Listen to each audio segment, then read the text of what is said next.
Edu, sobre o que disse o torcedor, quase que unânime as opiniões do torcedor, depositando o peso da derrota no técnico, no Antônio Mohamed. Curiosamente, há cerca de um mês, as notícias davam conta de que ou vence o jogo, naquela ocasião um jogo grande inclusive, né? Tinha um jogo contra o Flamengo, justamente pelo Brasileiro, ou vence o jogo ou vai embora. O Atlético venceu o jogo, depois venceu o Flamengo mais uma vez, teve uma certa sequência de recuperação e hoje voltou a jogar mal. No fim de semana contra o São Paulo também acabou não rendendo o futebol esperado. Venceu o jogo contra o Emelec, venceu o jogo contra o Juventude, enfim. Ô Edu, naquele recorte de um mês atrás, a gente pode dizer que tem, arredondando, tem cerca de um mês.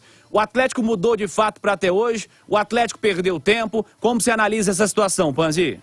Ô Cirilo, eu acho que houve uma certa evolução no sistema defensivo do Atlético. O Atlético parou de tomar gols de contra-ataque como vinha tomando.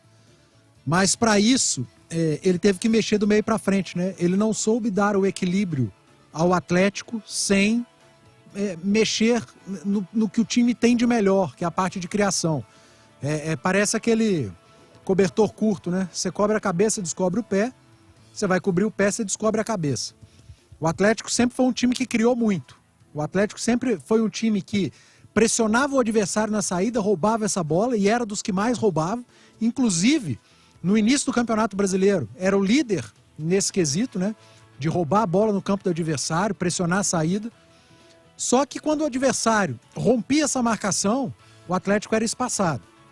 O treinador, ele diminuiu essa marcação alta do Atlético, baixou um pouco a linha, conseguiu corrigir esse erro do Atlético tomar gols de contra-ataques, ficar espaçado e automaticamente fez do Atlético um time que cria menos. Se a gente pegar, por exemplo, como exemplo, os 2 últimos jogos do Atlético, Cláudio trazia aí, né? Nenhum chute no gol. Uma finalização nenhuma nesse jogo contra o Flamengo na direção do gol. 00:15 marcou o sinal da Itatiaia. Contra o São Paulo foram 2, né? Então, nos últimos 180, vamos colocar aí com os acréscimos, os últimos quase 200 minutos de futebol do Atlético jogados, foram 2 finalizações na direção do goleiro adversário.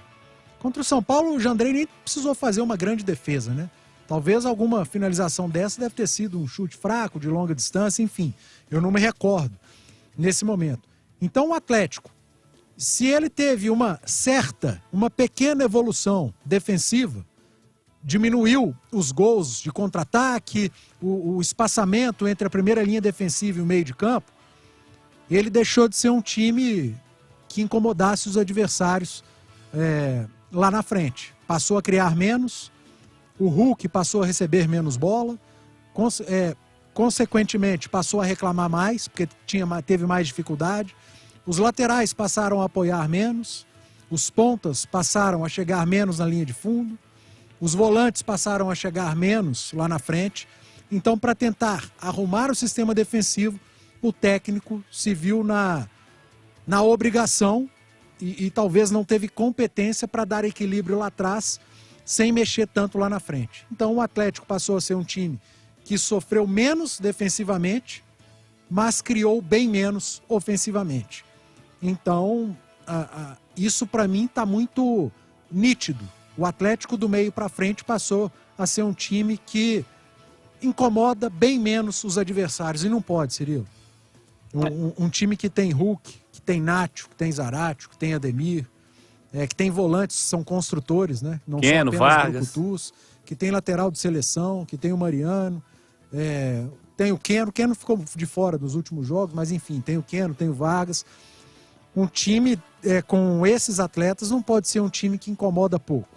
Não pode ser um time frágil ofensivamente. Ainda que para isso, que para arrumar lá atrás, tenha que mexer lá na frente. Não, dá para dar um equilíbrio sem perder a qualidade que tem do meio para frente. E aí eu acho que é responsabilidade, sim, da comissão técnica, do técnico do Atlético, mas especificamente para o jogo de hoje, há muito também de erros individuais somados a esses problemas coletivos aos quais eu falei agora nesse último comentário.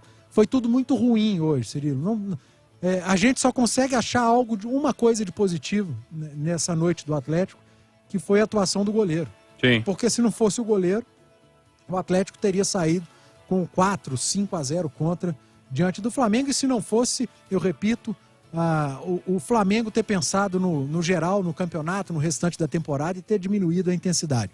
É uma noite lamentável de futebol do Atlético, eu repito, acho que é uma frase que ilustra bem. Se tinha alguém preocupado com o inferno que seria a pressão no Maracanã, o inferno ele veio em preto e branco. Quem transformou a noite do atleticano no inferno foi o próprio Atlético.